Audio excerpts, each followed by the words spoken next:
Hello friends, welcome to foods of India. இன்றைக்கி நம்ம ரொம்பவே சாஃப்டான ஃப்ளஃபியான வெனிலா கப் கேக் ரெசிபி தான் பார்க்க போகிறோம். பாருங்கள் எவ்வளோ சாஃப்டாக ஸ்பாஞ்சியாக இருக்குன்னு. இது எல்லாருக்குமே ரொம்ப பிடிச்ச ஒரு ஈஸியான கேக் ரெசிபி. இந்த கேக் நம்ம அவன்லையும் செய்யலாம், அவன் இல்லாமையும் செய்யலாம். இன்றைக்கி நம்ம அவன் வச்சு எப்படி ரெடி பண்ணுறதுங்கிறத பார்ப்போம். அடுத்த வீடியோவில் அவன் இல்லாமல் எப்படி ரெடி பண்ணுறதுங்கிறத நம்ம பார்க்கலாம். முதல்ல கேக்குக்கு தேவையான மாவை நம்ம ரெடி பண்ணிடலாம்.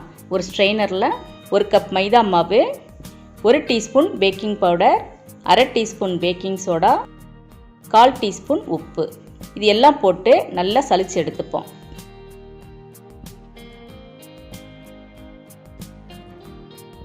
மாவை 2 தடவை சலிச்சு எடுத்துக்கலாம். அப்படி இல்லைன்னா இந்த மாதிரி நம்ம மிக்ஸ் பண்ணி எடுத்துக்கலாம். இந்த மாதிரி நல்லா மிக்ஸ் பண்ணோம்னா கேக் நல்லா ஃப்ளஃபியாக வரும். இப்போ கேக்குக்கு தேவையான பேட்டர் நம்ம ரெடி பண்ணிடலாம். ஒரு மிக்சிங் பவுலில் 50 கிராம் பட்டர் எடுத்துக்கலாம். பட்டர் போட விருப்பப்படலை அப்படின்னா ரீஃபைண்ட் ஆயில் 1/4 கப் எடுத்துக்கலாம். பவுடர் சுகர் 1 கப் எடுத்துக்கலாம். பட்டரில் இந்த பவுடர் சுகர் நல்லா கரையணும், அது வரைக்கும் இதை நம்ம நல்லா பீட் பண்ணணும். இந்த மாதிரி எலக்ட்ரிக் பீட்டர் மூலமாகவும் நம்ம பீட் பண்ணிக்கலாம், இல்லைன்னா விஸ்க் மூலமாக நம்ம பீட் பண்ணிக்கலாம்.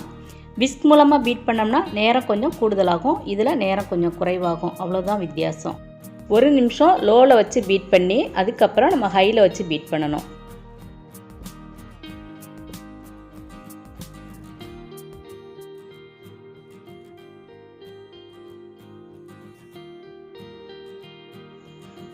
இந்த மாதிரி பட்டரும் சுகரும் நல்லா மிக்ஸ் ஆகிற மாதிரி நம்ம பீட் பண்ணி எடுத்துக்கணும். இப்போ இது கூடவே நம்ம 2 முட்டை சேர்க்கணும். முதல்ல 1 முட்டை போட்டு அதையும் நம்ம பீட் பண்ணிக்கலாம்.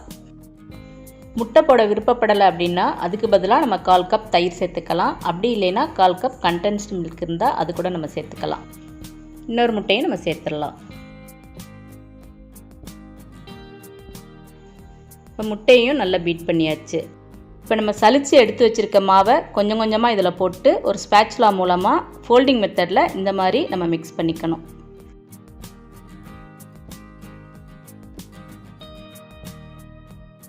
ரொம்ப மிக்ஸ் பண்ணிட்டோம்னா கேக் நல்லா வராது. இப்போ மீதம் இருக்க மாவையும் நம்ம இதில் போட்டு அதையும் மிக்ஸ் பண்ணிக்கலாம். இப்போ எல்லாம் நல்லா மிக்ஸ் ஆகிட்டது. இந்த டைம் நல்லா காய்ச்சி ஆற வச்ச பால் 1/2 கப் எடுத்துக்கலாம். இதையும் இதில் ஊற்றி நம்ம மிக்ஸ் பண்ணிப்போம்.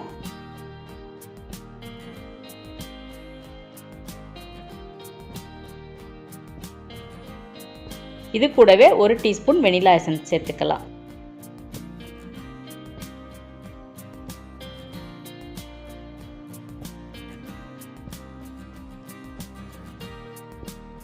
அவ்வளோதான். இப்போ நம்மளோட கேக் பேட்டர் ரெடி ஆயிடுச்சு. இப்போ இதை நம்ம கப்பில் ஊற்றி எடுத்துக்கலாம்.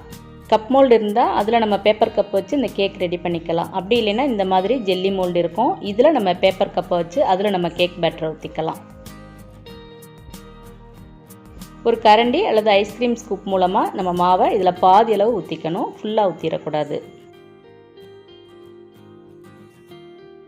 1 கப் மைதா மாவுக்கு குறைஞ்சது 12லேருந்து 15 வரைக்கும் கப் கேக் நம்மளுக்கு ரெடி ஆகும். பெரிய ட்ரே இருந்துச்சுன்னா அதில் மொத்தமாக நம்ம 12 to 15 கப் வச்சு நம்ம அதையும் அவனில் வச்சு நம்ம ரெடி பண்ணிக்கலாம். இது கூடவே விருப்பப்பட்ட டியூட்டி ஃப்ரூட்டி நம்ம போட்டுக்கலாம்.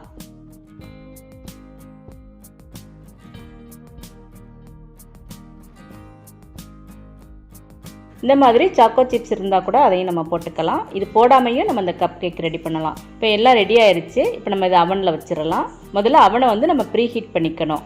கன்வெக்ஷன் மோடை ப்ரெஸ் பண்ணி டெம்பரேச்சர் செட் பண்ணணும். 180 டிகிரி செட் பண்ணி ஸ்டார்ட் கொடுத்துட்டோம்னா ப்ரீ ஹீட் ஆயிரும்.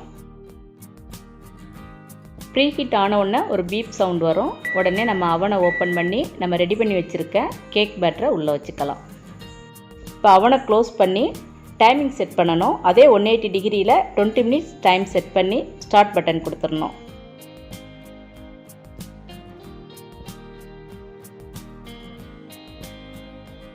இப்போ 20 மினிட்ஸ் ஆகிட்டது. நம்மளோட கேக் நல்லா வெந்துட்டதான்னு நம்ம செக் பண்ணி பார்க்கணும்.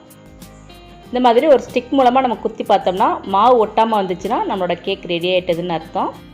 இப்போ நம்மளோட கேக் 20 மினிட்ஸ்லேயே ரெடி ஆயிடுச்சு. கேக் நல்லா ஆறுனதுக்கப்புறம் நம்ம பேப்பர் கப்லேருந்து கேக்கை வெளியே எடுத்துடலாம். கேக் ரொம்பவே சாஃப்டாக நல்ல ஃப்ளஃபியாக இருக்குது, டேஸ்ட்டும் சூப்பராக இருக்குது. நீங்களும் இந்த வெனிலா கப் கேக் ட்ரை பண்ணி பார்த்து எப்படி இருந்துச்சுன்னு கமெண்ட்ஸில் சொல்லுங்கள். இந்த வீடியோ உங்களுக்கு பிடிச்சிருந்தா லைக் பண்ணுங்கள், ஷேர் பண்ணுங்கள். இது வரைக்கும் இந்த சேனலை சப்ஸ்கிரைப் பண்ணலைன்னா சப்ஸ்கிரைப் பண்ணுங்கள். தேங்க்ஸ் ஃபார் வாட்சிங்.